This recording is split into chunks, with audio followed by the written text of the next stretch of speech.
Il y a 4 ans, quand Eren avait embrassé la main d'Historia, il n'avait pas seulement observé un souvenir de son père, mais aussi le sien venant tout droit du futur. Il s'est donc vu en train de parler à son père dans la grotte sous la chapelle de la famille Rice, au courant donc qu'il allait plus tard pouvoir voyager dans le temps, et c'est à partir de ce moment-là qu'Eren n'était déjà plus le même, expliquant son changement drastique de comportement, terriblement sûr de lui, et il est devenu encore plus puissant que le titan original même, car capable de voir dans l'avenir.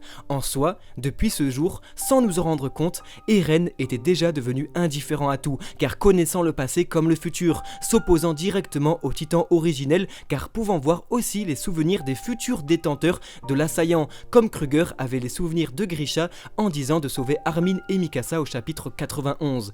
Eren est donc le personnage le plus puissant du manga, un véritable dieu, ou plutôt un véritable démon. Bonjour tout le monde et bienvenue dans cette première analyse du chapitre 121 de Shingeki no Kyojin. Si votre première lecture vous aura paru difficile, c'est normal, ne vous inquiétez pas, laissez-nous vous expliquer. Alors que le chapitre 120 apportait un premier élément métafictionnel au manga, Isayama nous présentant Ymir Fritz, métaphore du mangaka qui dessinait les titans, aujourd'hui nous avons celui qui écrit l'histoire à la place de l'auteur, celui qui décide de tout depuis le début, Eren Yeager.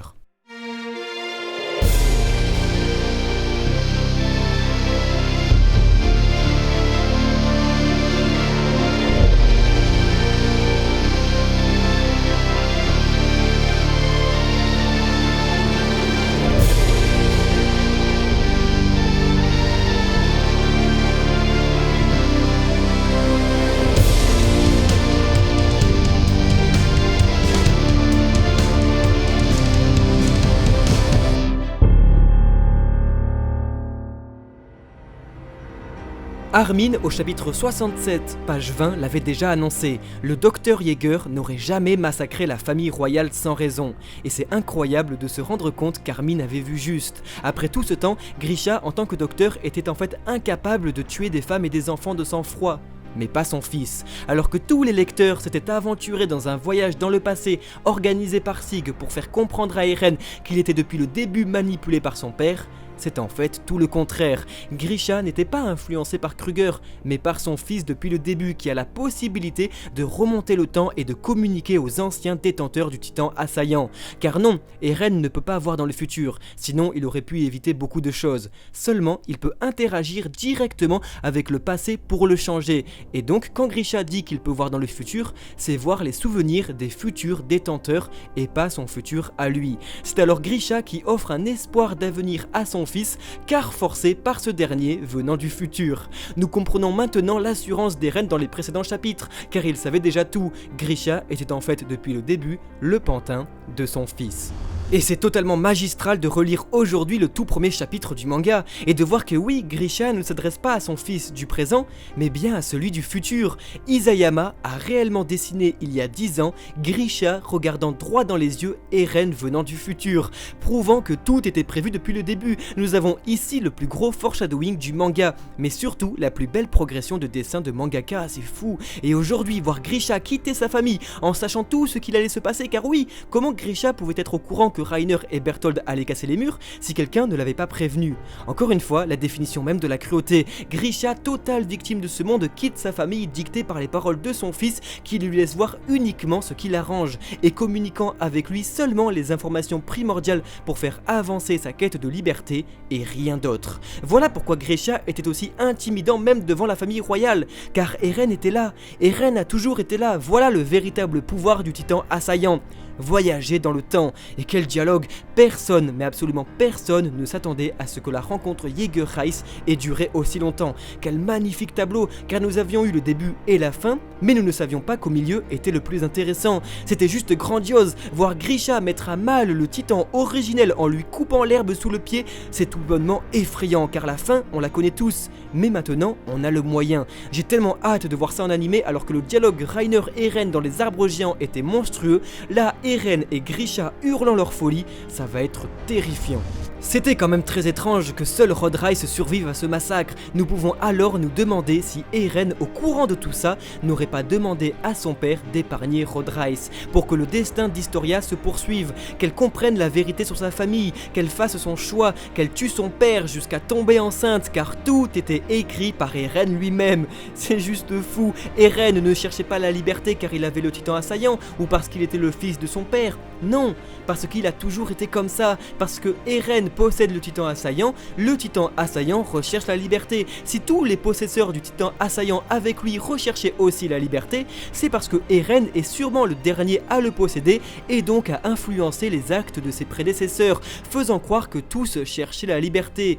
Donc nous pouvons le dire, le titan assaillant et Eren est le titan assaillant, car ce n'est pas l'assaillant qui continue d'aller toujours de l'avant, mais c'est Eren, citant même dans ce chapitre: relève-toi, c'est ta vengeance. Pour ta sœur dévorée par des chiens, pour tes camarades, pour Dina, pour Kruger, pour les venger, nous devons continuer d'aller toujours de l'avant. Et tout ça crée un parallèle encore plus fou avec le chapitre 32, page 15-16, où Mikasa provoquait Eren pour lui dire de se relever et tuer Annie. Exactement le même dessin, le même regard, la même position, le même discours. Le mangaka n'oublie rien de ce qu'il dessine, et tout était forcément calculé, car si Eren est aujourd'hui devenu ce qu'il est, c'est grâce en soi à Mikasa, et donc a pu user de la même technique avec son père, mais cette fois-ci en remontant dans le temps. Shingeki no Kyojin est donc parfaitement écrit, je ne sais plus quoi dire, c'est un chef-d'œuvre. Eren a toujours été lui-même, et la scène du massacre chez les Ackerman en est la preuve. Il a toujours œuvré pour lui-même, et le dit lui-même: ceux qui voudront voler ma liberté, je volerai la leur. Et c'est d'ailleurs au même moment que nous pouvons voir Eren culpabilisé d'avoir anéanti Mikasa au chapitre 112, prouvant une bonne fois pour toutes qu'il ne pensait pas ce qu'il disait. Il n'est manipulé par personne, ni par son père, ni par son frère. Il est Eren Yeager, maître de lui-même, voulant juste s'envoler et ne plus vivre en cage. Il est en totale roue libre. Après avoir totalement annihilé Mikasa, il achève Sig en le confrontant directement à ses problèmes qu'il tente de refléter sur son petit frère. Sig se fait complètement massacrer par la réalité, celle que son frère a toujours été comme ça, et que son père était un homme bon, et qu'il voulait juste faire les choses bien. En d'autres termes, la quête de vengeance de Sig n'a plus lieu d'être. Au lieu de vengeance, il a trouvé rédemption. Il a gagné en profondeur, il a gagné un cœur, et surtout, il a gagné l'amour de son père. Son arc narratif à lui est donc terminé, et nous arrivons dangereusement à la fin du manga. Mais tout reste centré sur Eren, car son histoire qu'il écrit lui-même n'est pas encore terminée, car Grisha le dit, son souhait à lui va se réaliser. Parlons-nous alors du grand terrassement, car on peut bien le voir, en embrassant Sig, Grisha a l'air de regretter que le souhait de Sig ne se réalisera pas, et qu'il regrette la folie d'Eren, et pourtant il est sur le point de donner son pouvoir à Eren. Et Eren le dit même dans ce chapitre: attends, tu n'as pas vu le moment où je mange mon père, preuve qu'une discussion importante a dû avoir lieu. Et ça explique aussi le comportement de Grisha avec Kisadis le soir même, en disant que son fils était spécial et qu'il ne fallait pas se mêler de ça, mais surtout les paroles de Grisha qui dit à Eren que les souvenirs le guideront. Et quand Eren se mord la toute première fois, il ne savait pas comment il était au courant de l'automutilation. En fait, c'était lui-même du futur qui lui avait dit: la boucle est enfin bouclée. C'est un délire mais intersidéral, on ne lit plus du tout, mais alors plus du tout le même manga. Là, on a une réussite parfaite de développement d'un personnage principal. Eren a tout, il est tout, il n'a besoin de personne, alors qu'au début, il n'était personne. Un rageux suicidaire, alors qu'aujourd'hui, il n'est clairement plus le même. Un développement tellement complexe qu'il est impossible de savoir s'il est bon ou mauvais. Car oui, Eren pourrait véritablement être le démon de l'histoire, qui va arrêter Ymir à la toute fin du chapitre. C'est fou, même Hanzi, Levi, Mikasa, Armin, Erwin, Sig, la famille royale ou qui vous voulez, plus personne n'aura autant de valeur que Eren, le mettant tout de suite en relation avec son antithèse même, Karl Fritz. Le mangaka installe une dichotomie claire entre ceux qui veulent contrôler et ceux qui veulent libérer, le titan originel étant lié à la volonté d'un seul homme du passé, Karl Fritz, le titan assaillant, lui, est lié à la volonté d'un seul homme venant du futur, Eren Yeager. Un lié au pacte de non-agression et l'autre lié à un pacte de destruction. Il est là le véritable combat idéologique du manga, les deux se présentant comme les sauveurs d'Eldia, un pensant le laver de ses péchés en l'enfermant derrière des murs, et l'autre voulant au contraire le libérer de ses péchés en détruisant ses murs. Et les deux usent de moyens immoraux, alors que Karl Fritz est la définition même de la lâcheté, Eren lui devient un fou furieux, instable, sans éthique, morale, patience ou empathie. Seulement, une chose est sûre, Eren aura réussi réussi à influencer le passé car étant avant tout devant l'axe en connexion avec quelqu'un de sang royal. Car sinon, est-ce que Eren en serait capable dans n'importe quelle circonstance? Car Sig, n'étant pas l'assaillant, a tout le long voyagé avec son frère, Grisha ayant même pu communiquer avec ses deux fils, chose à la fois totalement troublante et mélancolique. C'est fort. Très fort de réussir à écrire ça, faire qu'un homme trouve la force de tuer et de se sacrifier car ses deux fils du futur sont là pour l'encourager. J'ai jamais vu, mais alors jamais vu, un personnage dramatique aussi bien écrit que Grisha Yeager.